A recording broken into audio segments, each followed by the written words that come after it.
The massive Zephyrian warship Dominion's Edge drifted silently through the void, its hull gleaming like polished obsidian against the starfield. Deep within its command center, the air hummed with the soft blue glow of holographic displays and the quiet chatter of alien voices discussing conquest. Kethfer stood at attention before the central tactical display, his towering 8-foot frame, impressive even by Zephyrian standards. His deep blue skin bore the ritual scarification of the warrior caste, and his 4 muscular arms moved with the fluid precision of a seasoned soldier. Each arm checked a different piece of equipment: plasma rifle power cells, tactical scanner, emergency beacon, and the ceremonial blade that marked his rank as a squad leader. The holographic planet before him rotated slowly, its green and blue surface looking deceptively peaceful. Intelligence data scrolled alongside the image, showing population centers, resource deposits, and military installations. To Kethfer's trained eye, it looked like easy prey. Ah, Kethfer, my finest reconnaissance specialist, Commander Vexstar approached with the swagger of someone who had never faced a real challenge. Hey, the older Zephyrian's mandibles clicked in what passed for laughter among their species. Ready for your little scouting trip? Sir, my unit is prepared for deployment, Kethfer replied, though something in his commander's casual tone bothered him. In his 20 years of military service, he had learned to be wary of missions that seemed too simple. Vexstar waved one of his arms dismissively at the planet display. These humans are pathetic creatures, really. Our xenobiologists have studied them extensively. They're barely out of their primitive phase, still fighting with chemical explosives and metal projectiles, while we wield plasma and antimatter. Their bodies are fragile, their lifespan's short, and they lack any sort of unified military doctrine. The commander's other arm manipulated the display, zooming in on the human military installation they were tasked to observe. Look at this. Pitiful excuse for a fortress. Concrete walls, primitive sensor arrays, and those laughably crude vehicles they call tanks. My child could design better defenses with construction toys. Kethfer studied the base more carefully. Something about the layout nagged at him, though he couldn't quite identify what. The walls might be concrete, but they were thick and well-positioned. The sensor arrays might be primitive, but they provided overlapping coverage with minimal blind spots. Still, he kept his observations to himself. Your mission is straightforward. Reconnaissance, Vexstar continued. Take your squad down to the surface, establish an observation post, and document their capabilities for 3 standard cycles. The Conquest fleet will arrive shortly after your return, and will sweep aside whatever resistance these humans can muster. The whole campaign should be over within a planetary rotation. Other officers gathered around the display, their mandibles clicking with amusement as they discussed the upcoming conquest. I heard they still use wheeled vehicles for transportation, one laughed. How do they even function as a species? Their military hierarchy is chaos, added another. They promote based on merit rather than bloodline. Can you imagine trusting important decisions to commoners? Kethfer listened to the mockery but found himself remembering stories from older veterans' tales of species that had been underestimated before, with disastrous results. The Korthok Rebellion had cost the Empire 3 entire fleets because intelligence had dismissed the insectoid warriors as mindless drones. The vacuum runners had held off Zephyrian expansion for decades despite having inferior technology, simply because they had been willing to do things that civilized warriors considered beneath them. Sir Kethfer ventured carefully. Perhaps we should consider a larger reconnaissance force. Standard doctrine suggests standard doctrine is for enemies that pose actual threats. Vexstar interrupted with an annoyed mandible click. These humans barely qualify as a military force. 12 of our elite warriors are more than sufficient to observe their primitive activities. In fact, I'm beginning to think even that might be overkill. The transport bay buzzed with activity as Kethfer's squad prepared for deployment. His warriors were the best of the best veterans of a dozen campaigns, each one a master of stealth, tactics, and advanced weaponry. Torkith checked his plasma sniper rifle, its scope capable of targeting enemies from 5 kilometers away. Zorkith calibrated his sensor suite, technology so advanced it could detect a heartbeat through solid rock. Carvex, his second in command, ran final diagnostics on their cloaking devices. Remember, Kethfer addressed his squad? We are observers, not conquerors. Okay, maintain stealth protocols at all times. Document everything you see, no matter how insignificant. It might appear these humans may be primitive, but they are still an unknown quantity. The stealth dropship Silent Fang detached from the main vessel like a shadow breaking away from darkness. Its hull absorbed scanner beams and radar pulses, rendering it invisible to the crew detection systems the humans employed. The pilot, a grizzled veteran named Kexther, had made similar insertions on dozens of worlds. Beautiful night for a reconnaissance mission, Kexther commented as they entered the planet's atmosphere. Look at those primitive satellites, they can't even detect us at this range. It's going to be the easiest assignment of my career. The ship descended through thick clouds, its sensors mapping the terrain below. The human military installation sat in a valley surrounded by rocky hills, perfect for establishing a concealed observation post. Next, there set the ship down on a plateau 3 kilometers from the base. The landing so smooth that even the ship's advanced sensors barely registered the touchdown. Good hunting, the pilot said as the squad disembarked. I'll be back in 3 cycles to collect you and your intelligence data. Try not to let the humans see why I'd hate for them to panic before our conquest fleet arrives. Kethfer led his warriors through the alien landscape, their powered armor making them nearly invisible against the rocky terrain. The planet's gravity was slightly heavier than standard, but well within tolerable limits. The air was breathable, if a bit thin, and the temperature comfortable for Zephyrian physiology. They reached their chosen observation point. Just as the local star began to rise, the human base spread out below them like a detailed tactical model. Every building and defensive position clearly visible through their advanced scopes. Kethfer activated his recording equipment and began documenting what he saw. The base was larger than the orbital scans had suggested, with multiple levels extending underground. Vehicle pools held those crude human tanks and aircraft, while personnel moved between buildings with what appeared to be purposeful efficiency. Guard towers provided overlapping fields of fire, and Kethfer noted that the placement of defensive positions showed more thought than he had expected. Still, it was clearly the work of a primitive species. The walls were simple concrete, reinforced with metal, not the energy-absorbing composites that any civilized species would use. The weapons emplacements were kinetic rather than energy-based, and the personnel wore basic armor that would stop projectiles, but offered no protection against plasma weapons. Sir, whispered Zorkith, monitoring human communications through their crude radio networks. They're using unencrypted channels for routine communications. Their security protocols are almost non-existent. Kethfer nodded, making another note. In his report, the humans were not just primitive in their technology, they were careless with basic military security. The conquest would indeed be easier than anyone had dared hope. Down in the base, Captain Li Haiyanwu finished his morning briefing and walked to his office, coffee in hand. Something felt different about the morning, though he couldn't quite put his finger on what. 20 years of military service had given him instincts that he had learned to trust. Even when they seemed irrational, Lieutenant Park Dahai knocked on his doorframe. Sir, overnight sensor logs show some unusual readings in the hills. It's probably just atmospheric interference, but I thought you should know. Haiyanwu set down his coffee and studied the data. The readings were subtle, almost within normal parameters, but they formed a pattern that bothered him. Double the perimeter patrols and have the sensor technicians run a full diagnostic. Something doesn't feel right. From his concealed position, Kethfer watched the humans begin their daily routines. They moved with casual efficiency, clearly unaware they were being observed by superior beings. Their weapons were crude, their armor primitive, and their tactics textbook examples of outdated military doctrine.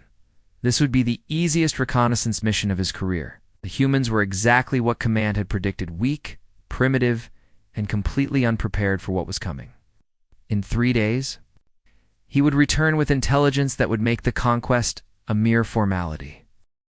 What Kethfer didn't know was that he was about to learn why assumptions could be the deadliest weapon of all. The first warning came as a low rumble that vibrated through the rocky ground beneath Kethwar's position. He raised his scope, scanning the horizon for the source of the disturbance. What he saw made his blood run cold. 3 sleek raider vessels broke through the cloud cover like metallic vultures, their hulls scarred from countless battles.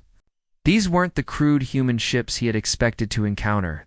They were professional military craft, bristling with energy weapons and missile pods.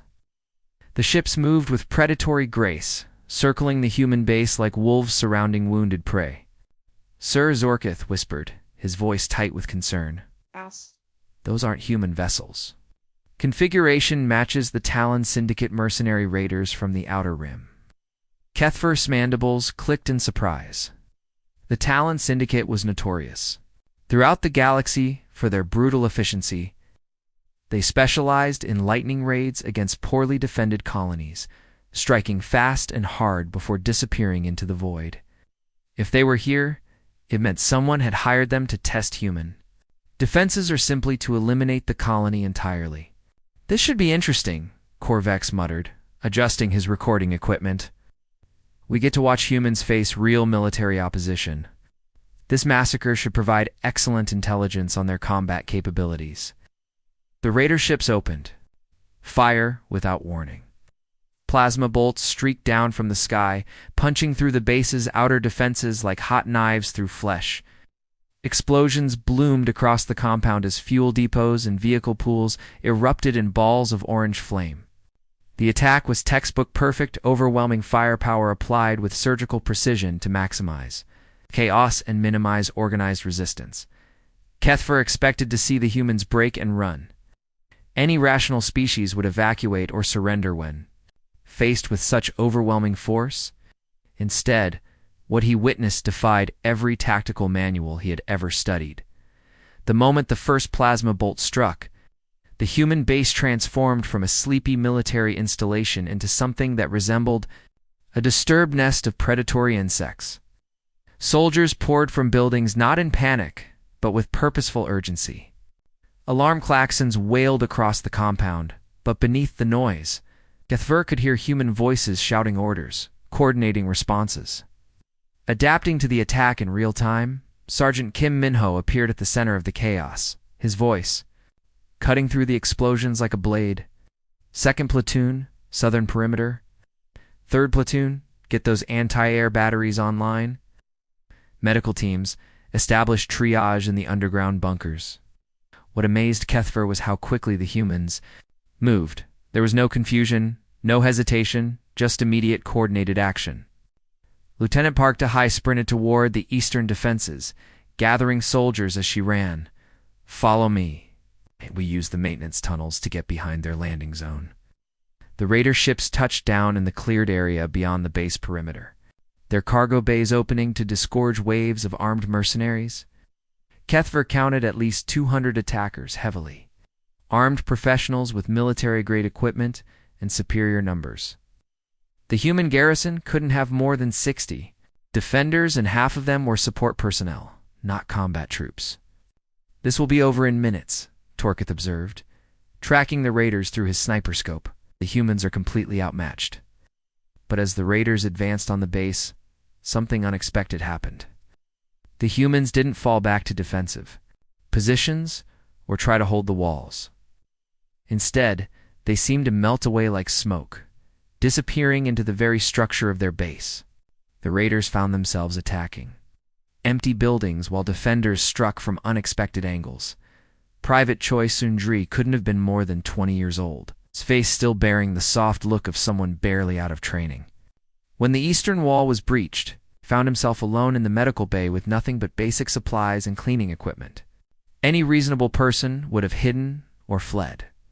Instead, Sungri grabbed bottles of hydrogen peroxide, bags of fertilizer from the base greenhouse, and canisters of industrial cleaning solvent.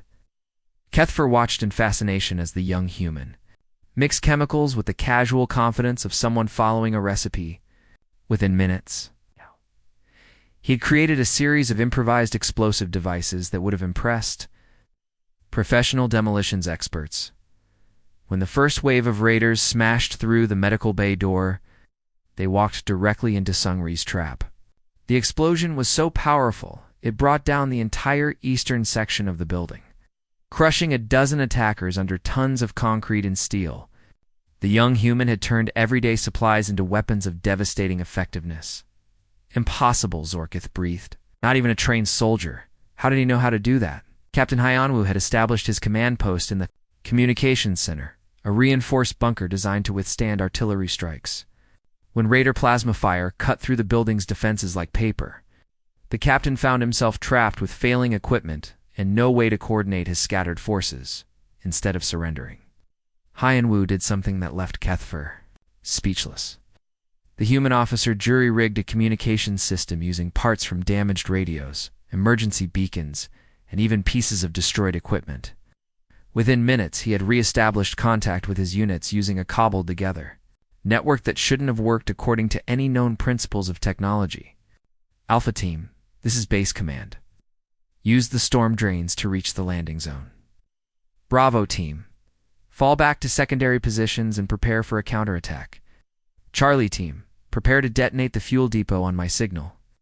The Raiders had superior firepower and numbers, but they were fighting an enemy that refused to follow the rules of conventional warfare. When they expected resistance, they found empty buildings.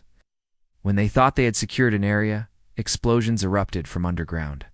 When they tried to establish communication jammers, the humans simply switched to backup systems that used completely different frequencies. Lieutenant Park Dahai's defense of the ammunition depot was the most incredible thing Kethfer had ever witnessed. Her unit of 12 soldiers held off nearly 50 raiders for over an hour, using every trick in the book and several that definitely weren't. They created false positions using decoy equipment, established crossfire zones that turned the depot approaches into kill zones, and used the stored ammunition itself as weapons. When the raiders finally breached the depot's defenses, Dahai made a decision that shocked even the watching aliens. Instead of retreating, she activated the depot's emergency destruct system, turning the entire facility into a massive bomb. The explosion was visible from orbit, a pillar of fire that rose into the sky like an angry god. The blast wave knocked Kethfer's entire squad flat, even at their safe distance. When the smoke cleared, the depot was gone, along with most of the attacking force. Dahai had sacrificed a critical military asset to eliminate the enemy, showing a level of tactical ruthlessness that impressed even hardened Zephyrian warriors. "Sir," Torkith said, his voice filled with something approaching awe, "they're not just fighting to win. They're fighting like cornered animals, but animals with military training and explosive devices." The battle raged for 6 hours, and every minute revealed new aspects of human combat doctrine that defied Zephyrian understanding. They fought with captured weapons when their own failed. They used the environment itself as a weapon, collapsing buildings, flooding tunnels, and turning the very ground into a hazard for their enemies. They adapted their tactics constantly, never doing the same thing twice. When the surviving raiders finally retreated to their ships, they left behind nearly 2/3 of their force. The human base was in ruins, but the defenders had achieved something that should have been impossible. It had not only survived, but actually won against overwhelming odds. Kethfer watched the humans begin immediate repair work, their faces showing exhaustion but also grim satisfaction. They had been tested by professional soldiers and proven themselves worthy of respect. But as he observed their recovery efforts, a new problem presented itself. The battle had disturbed the carefully concealed sensor arrays that kept his squad hidden. Thermal signatures that had been masked by the rocky terrain were now visible to human scanning equipment. Patrol teams were expanding their search perimeter, and one of them was heading directly toward the alien observation post. Specialist Yuantaemin was the first to spot movement among the rocks. His thermal scope picked up heat signatures that didn't match local wildlife patterns. Contact. Unknown hostiles in Sector 7, range 400 meters in closing. The young human's voice carried across the battlefield, and suddenly Kethfer found himself facing the very humans he had been underestimating. The reconnaissance mission had just become a fight for survival. He was about to learn firsthand why these creatures were so dangerous. The first plasma bolt from Kethfer's rifle should have ended the engagement immediately. The energy beam struck the rocky outcrop where Specialist Yuntamen had taken cover, vaporizing stone and sending molten fragments cascading down the hillside. By all tactical logic, the human should have been either dead or retreating in terror. Instead, Timon rolled sideways, found new cover, and returned fire with his primitive kinetic rifle. The metal projectiles sparked harmlessly off Zephyrian armor, but the human's position had already changed again. He was moving like liquid, flowing from rock to rock with an understanding of the terrain that impressed even veteran alien warriors. Orkith flank left. Torkith, suppressing fire, Kethfer commanded, falling back on standard Zephyrian tactics. His warriors moved with mechanical precision, their advanced armor allowing them to bound across the rocky landscape in powered leaps that would have been impossible for most species.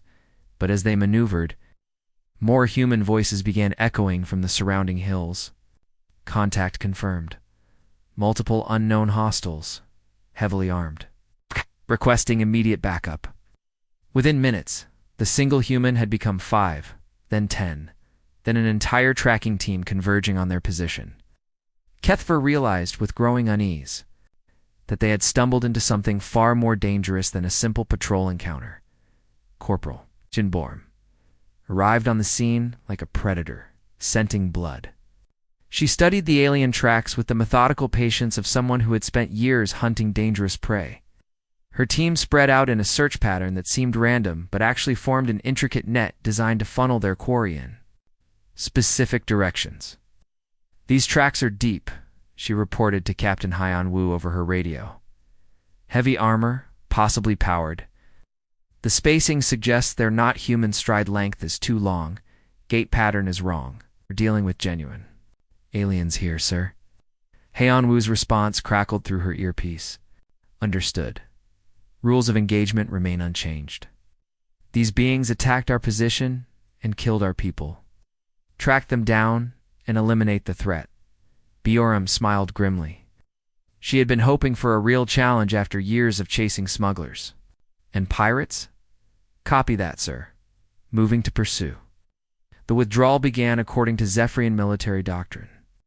Kethfer's squad fell back in alternating bounds, each warrior covering the others as they moved toward their predetermined extraction point. Their powered armor allowed them to traverse terrain that would have been impossible for most species, and their advanced sensors should have given them every advantage over primitive human pursuers. But something was wrong. Every route they chose seemed to lead them into areas where the humans were already waiting.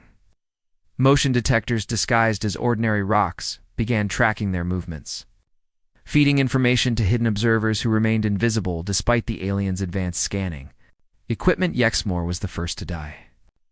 The veteran warrior had survived campaigns on a dozen worlds, his enhanced reflexes and powered armor making him nearly invincible against conventional weapons.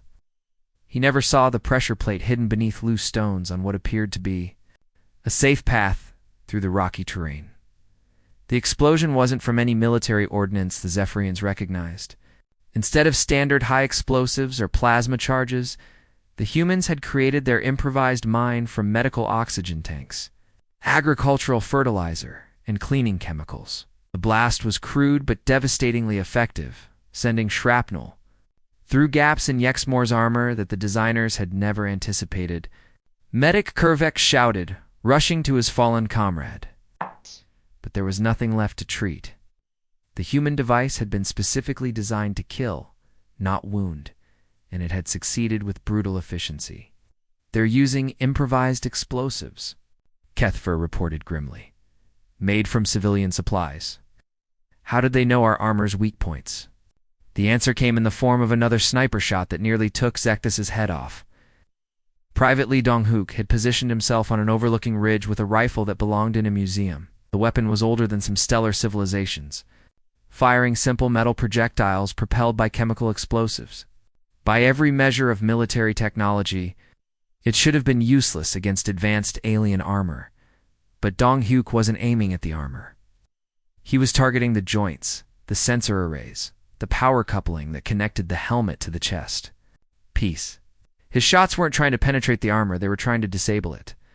Turning advanced technology into a liability rather than an asset, Zekis stumbled as his helmet's targeting system went offline, sparks cascading from damaged electronics. A second shot destroyed his left shoulder joint, making that arm completely useless. The third shot would have killed him if Torkith hadn't tackled him behind cover. "They know our equipment better than we do," Torkith said, his voice tight. "With fear? How is that possible?" The psychological warfare began shortly after sunset. Hidden speakers that the humans had somehow positioned during their retreat began broadcasting sounds that chilled Zephyrian blood. The death cries of Yexmore played on endless loop, mixed with alien voices screaming in languages the survivors didn't recognize. "Just recordings," Karvek said, but his hands were shaking as he gripped his plasma rifle. Psychological tactics. Nothing more. But the sounds seemed to come from everywhere and nowhere, echoing off the canyon walls in ways that made it impossible to determine their source. Worse, the humans had somehow recorded actual Zephyrian distress calls, playing them back at random intervals to make the surviving warriors jump at shadows and waste ammunition on phantoms. Private Lee Dong-hyuk had collected the audio during the initial firefight, his recording equipment capturing every alien voice transmission. Now, he used their own voices against them, creating an atmosphere of dread that was more effective than any weapon. "Sir, we need to abandon standard tactical procedures," Kervax urged, his usual calm demeanor cracking under the strain. "These humans don't fight with honor. They don't follow proper military protocols. They're using terror tactics and improvised weapons like common criminals." Kethver studied the surrounding terrain through his failing sensors. The humans had somehow jammed most of their advanced equipment while leaving their own primitive. "Radio's functional. No, old friend. They're not fighting without honor. They're fighting to win. And they don't care what rules they have to break to do it." Sergeant Kim Ji-hoon's squad had been tracking the aliens for hours, moving through terrain they had known since childhood. These hills had been their training ground, their playground, their refuge during countless military exercises. Every rock, every cave, every hidden path was as familiar to them as their own homes. When the aliens finally took refuge in what appeared to be a defensible canyon, Ji-hoon didn't order an assault. Instead, he positioned his people at every exit and simply waited. The humans had learned patience from generations of being underestimated by stronger opponents. They knew that desperation made enemies careless, and careless enemies made mistakes. "Could rush them?" suggested one of his soldiers. "Hit them with everything we have." "No," Ji-hoon replied calmly. "Time is on our side. They're trapped, scared, and running out of options. Let them come to us." By the time full darkness fell, only 4 Zephyrians remained alive. They huddled in a shallow cave, their advanced armor now more of a burden than a benefit. Power cells were failing, the sensors were jammed, and the psychological pressure was wearing them down faster than any physical assault could have managed. "How are we supposed to fight ghosts?" Torkith whispered, his young voice barely audible above the continuing broadcast of alien death screams. Kethver checked his weapon's power levels and found them critically low. Their ammunition was nearly exhausted, their equipment was failing, and they were surrounded by enemies who seemed to see in the dark and strike without warning. For the first time in his military career, he was beginning to understand what it felt like to be prey. The humans weren't ghosts. They were something far more dangerous. They were survivors who had turned survival into an art form. They used every advantage, exploited every weakness, and refused to accept defeat, even when facing superior technology and training. As alien voices continued to echo through the darkness, Kethver realized that his reconnaissance mission had become something far more significant. He was learning firsthand why humanity might be the most dangerous species in the galaxy. Not because they were the strongest or the most advanced, but because they simply refused to lose, and they were very, very good at making sure their enemies understood that refusal. The moment Kethra began stripping off his ceremonial armor, he felt like he was betraying everything he had been taught about warfare. The ornate plates that marked his rank, the power systems that enhanced his strength, The targeting computers that guided his Amalevit became dead weight when survival mattered more than honor.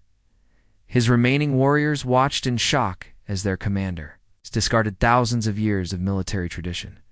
The ceremonial scarification on his blue skin, once a source of pride, now made him an easy target. The plasma rifle that had been his trusted companion through dozens of campaigns was abandoned in favor of a crude human weapon salvaged from a fallen raider. "Sir, what are you doing?" Torkith whispered, his young voice filled with confusion and fear. "Learning," Kethfer replied grimly, examining the human assault rifle in his forehands. The weapon was primitive by Zephyrian standards chemical propellants, metal projectiles, mechanical firing mechanisms that belonged in a museum. But it was quiet, reliable, and the humans had proven these simple tools could kill just as effectively as plasma weapons. Korvax, second in command, struggled with the concept. "This is madness. We are elite warriors, not common criminals hiding in caves. We have protocols, procedures, honor codes. Our honor codes are getting us killed." Kethfer interrupted, his mandibles clicking with frustrated realization. "Look! Around you, half our unit is dead, our equipment is failing, and we're trapped like animals. The humans don't care about our protocols. They care about winning." The first improvised trap Kethfer created was crude but effective, using power cells from their damaged armor and detonators salvaged from human mining equipment. He fashioned an explosive device that would have made his military instructors weep with shame. There was nothing elegant about it, nothing that showed proper engineering or tactical sophistication. It was simply designed to kill anyone who triggered it. When Staff Sergeant Park, Jae-sung's tracking team, closed in on their position, they found a network of these improvised mines scattered along the approach routes. The first explosion caught one of the human soldiers in the leg, sending him tumbling down the rocky slope with a scream that echoed through the canyon. "Contact IEDs on the main approach." Jae-sung shouted into his radio, dragging his wounded soldier to safety. "They're using our own tactics against us." The sergeant was a 20-year veteran who had seen action on 3 different worlds, had tracked pirates, smugglers, and mercenaries across half the galaxy. But he had never faced an enemy that could adapt this quickly to human methods. "They're learning," he reported to Captain Hyan Wu, his voice tight with professional respect. "Whatever these aliens are, they're not just advanced, they're smart. They've abandoned their own technology and started using ours." The communication jammer Kethfer built from salvaged electronics shouldn't have worked. Zephyrian technology operated on completely different principles than human equipment, and the two systems were about as compatible as fire and water. But desperation had made him creative in ways that military school had never taught. He cannibalized the quantum processors from their armor's targeting systems, rewired them through a human radio transceiver, and created a device that broadcast white noise across every frequency the humans used. The result was crude, unstable, and violated every principle of proper engineering. It also worked perfectly. "Command, this is Tracking Team Alpha. We're experiencing total communications blackout." Switching to backup frequencies, Jae-sung reported. But even the backup channels were filled with static. The humans adapted with frightening speed, switching to visual signals, messenger runners, and even smoke signals when their radios failed.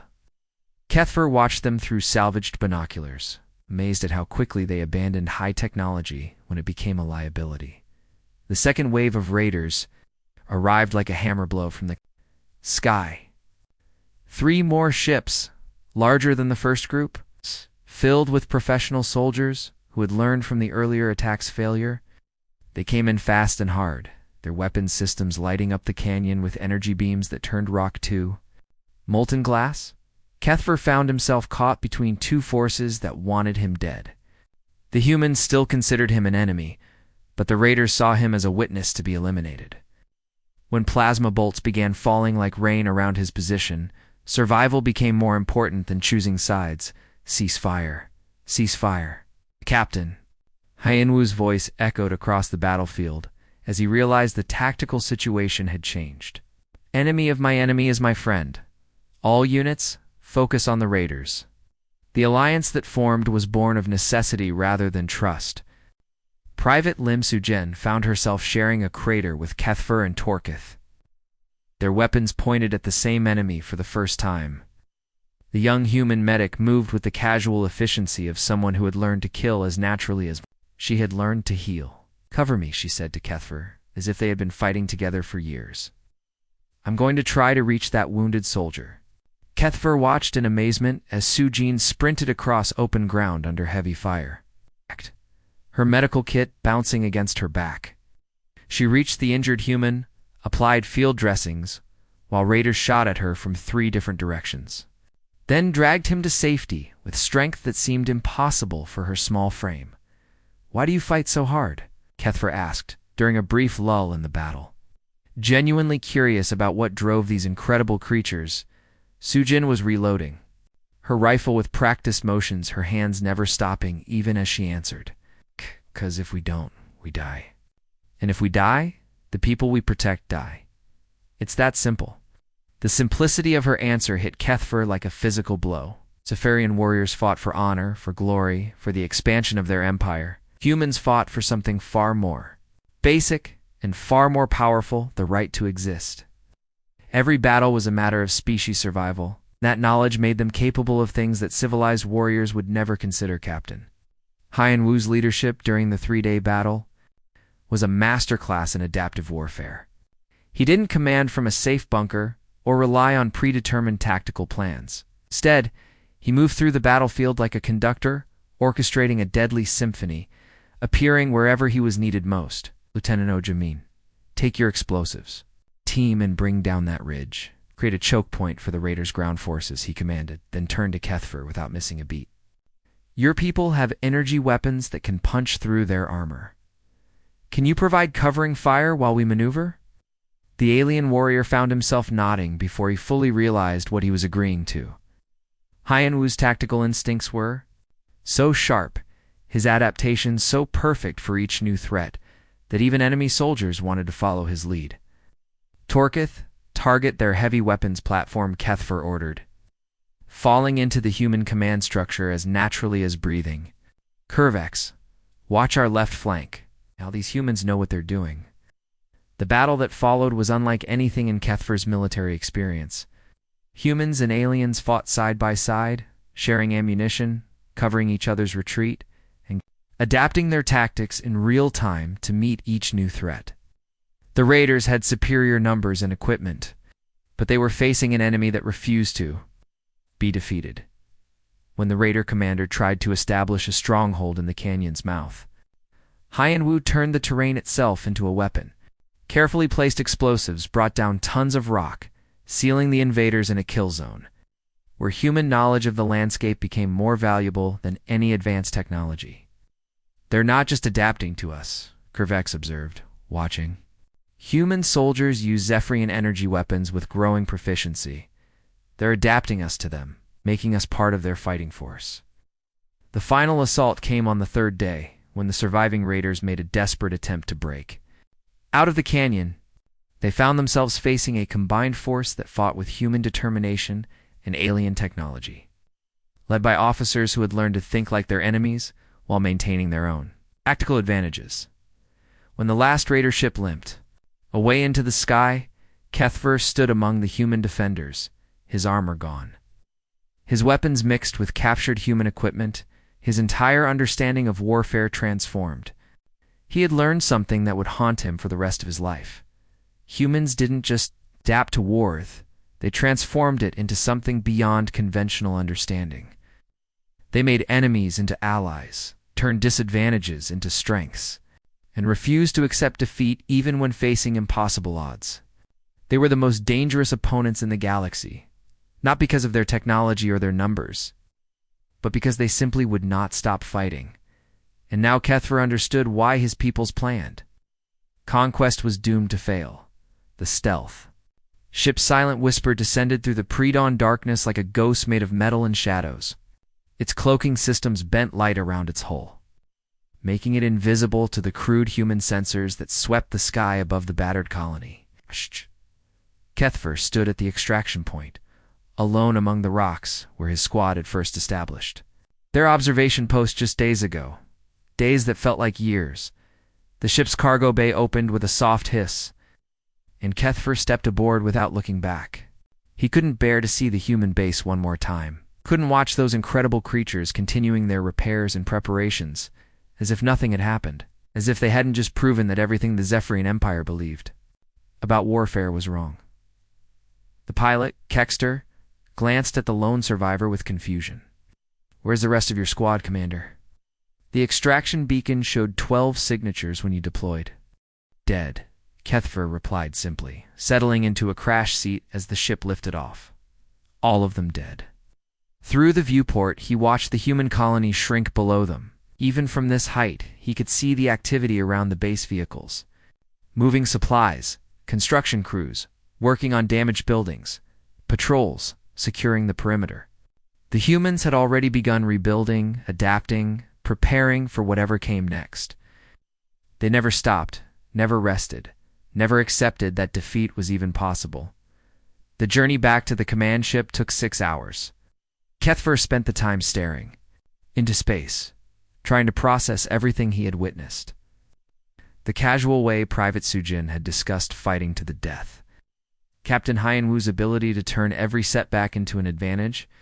The terrifying efficiency with which human soldiers had hunted.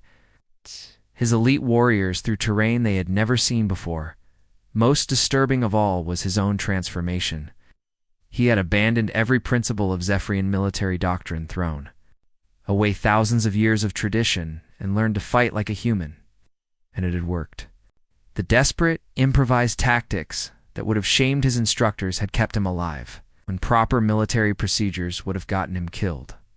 Commander Vexstar was waiting in the command chamber when Kethfer arrived. His mandibles clicking with barely contained irritation. The holographic displays showed the massive Zephyrian conquest fleet assembling in nearby space thousands of warships. Millions of soldiers, enough firepower to sterilize entire star systems. Report, Vexstar demanded without preamble, his forearms gesturing dismissively at the tactical displays. "I trust your reconnaissance confirmed what we already knew about these primitive humans."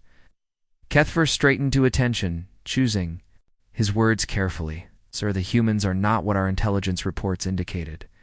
They possess capabilities that primitive savages who got lucky against some raiders." Vexstar interrupted with a snort of derision. "Your unit's total."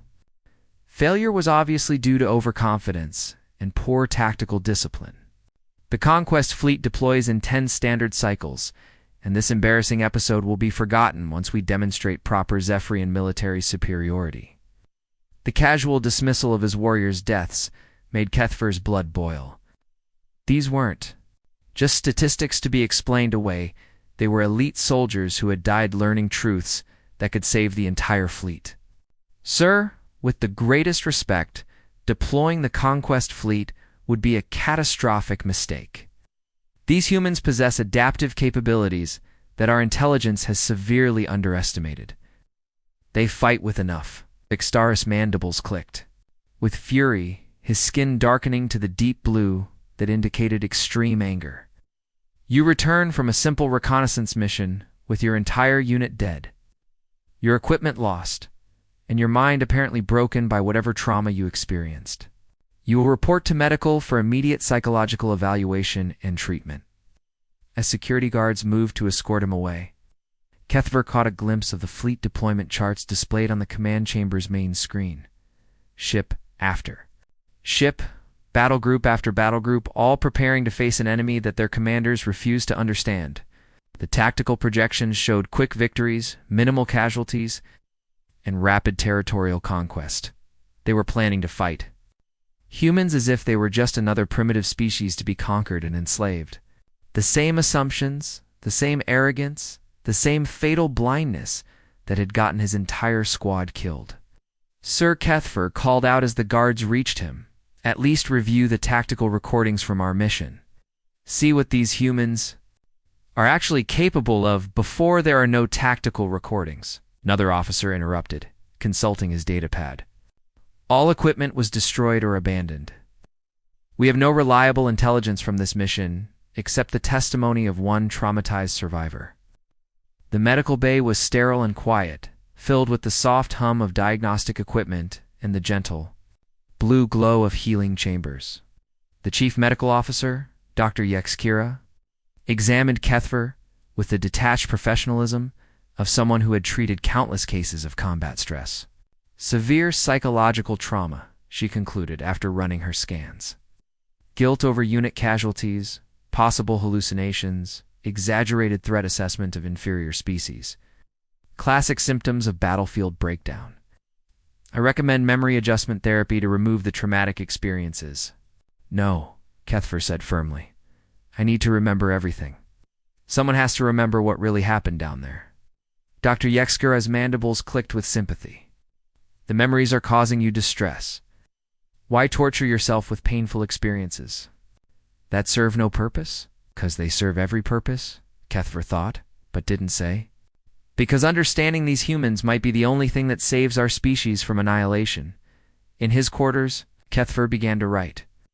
Not an official report that would be dismissed by arrogant commanders, but a personal account of everything. He documented every human tactic, every impossible adaptation, every moment that had shown him why these creatures were unlike anything the galaxy had ever seen. He wrote about Private Choi Sung-gray turning medical supplies into explosives that could kill trained warriors, about Lieutenant Park Dae-hai sacrificing an entire ammunition depot to eliminate her enemies, about Captain Hyenwoo leading from the front while coordinating a defense that should have been impossible. Most importantly, he wrote about the moment when Private Sujin had explained why humans fought so hard. Because if we don't, we die. And if we die, the people we protect die. The simplicity of survival is the ultimate motivation, driving these creatures to achievements that seem to defy the laws of physics and logic. The first reports from the Conquest fleet began arriving 3 months later. Kethver was in his quarters, still officially under medical observation, when the emergency alarms began wailing throughout the command ship. He accessed the tactical feeds with growing dread, watching the impossible unfold in real time. The human colony that had seemed so primitive and vulnerable had become a fortress that defied every attempt at conquest. Zephyrian ships found themselves trapped in minefields that seemed to appear from nowhere. Landing forces discovered that every building, every street, every seemingly innocent civilian installation had been turned into a weapon. The humans weren't just defending their world. They were teaching it to fight back. They had somehow convinced their entire environment to become an active participant in their survival, turning soil and stone and metal into extensions of their will to resist. Battle. Group 7 reported total communications blackout after human electromagnetic pulses disabled their quantum communication arrays. Battle Group 12 found their assault craft crashing into the ground when human hackers somehow penetrated their navigation systems. Battle Group 3 simply vanished. Their last transmission speaking of human ships that seemed to phase in and out of existence like ghosts. Impossible, Commander Vexstar muttered, staring at the tactical displays in disbelief. They're using our own technology against us. How are they learning our systems so quickly? Kethver could have told him. He could have explained that humans didn't just learn, they consumed knowledge like a living thing, digesting it and transforming it into something new and dangerous. They took whatever they found and made it better, deadlier, more effective than the original creators had ever imagined. The war reports continued to pour in, each one more devastating than the last. Human fighters using captured Zephyrian weapons with modifications that improved their effectiveness by 300%. Human commanders who seemed to predict Zephyrian tactics before they were even implemented. Human civilians who fought with the same desperate efficiency as their military, turning entire cities into death traps for occupying forces. Within 6 months, the mighty Zephyrian conquest fleet had been reduced to scattered survivors sending desperate pleas for reinforcement. The humans hadn't just defeated them, they had learned from them, adapted their technology, and begun pushing back with innovations that made Zephyrian military science look primitive by comparison. Kethver read each report with the grim satisfaction of someone whose warnings had been ignored. He had tried to tell them. He had tried to explain that humans were different, that they fought with a kind of adaptive intelligence that transformed warfare itself into something beyond conventional understanding. The final transmission from the fleet came 8 months after the initial deployment. It was from a damaged scout ship, limping back toward Zephyrian space, its crew reduced to half strength and its hull scarred by weapons that shouldn't have existed. Command, this is Scout Ship Far Wanderer. The conquest has failed. Pete. The conquest has failed. The humans have not only defeated our forces, they have reverse-engineered our technology and begun their own expansion. We are no longer the hunters. We are the prey. Request immediate evacuation of all Zephyrian colonies in this sector. The humans are coming. Kethfer closed his personal journal and sealed it in a data crystal that would survive the destruction of the command ship. Someday, when the Zephyrian Empire was nothing but a memory and humans ruled the stars, someone would find his account and understand how it had happened, not through superior technology or overwhelming numbers, but through the simple, terrifying power of absolute refusal to surrender. Humans were survivors, and survivors always found a way to win. The war was over. Humanity had won before it had even begun, because they had turned survival itself into their greatest weapon. The end.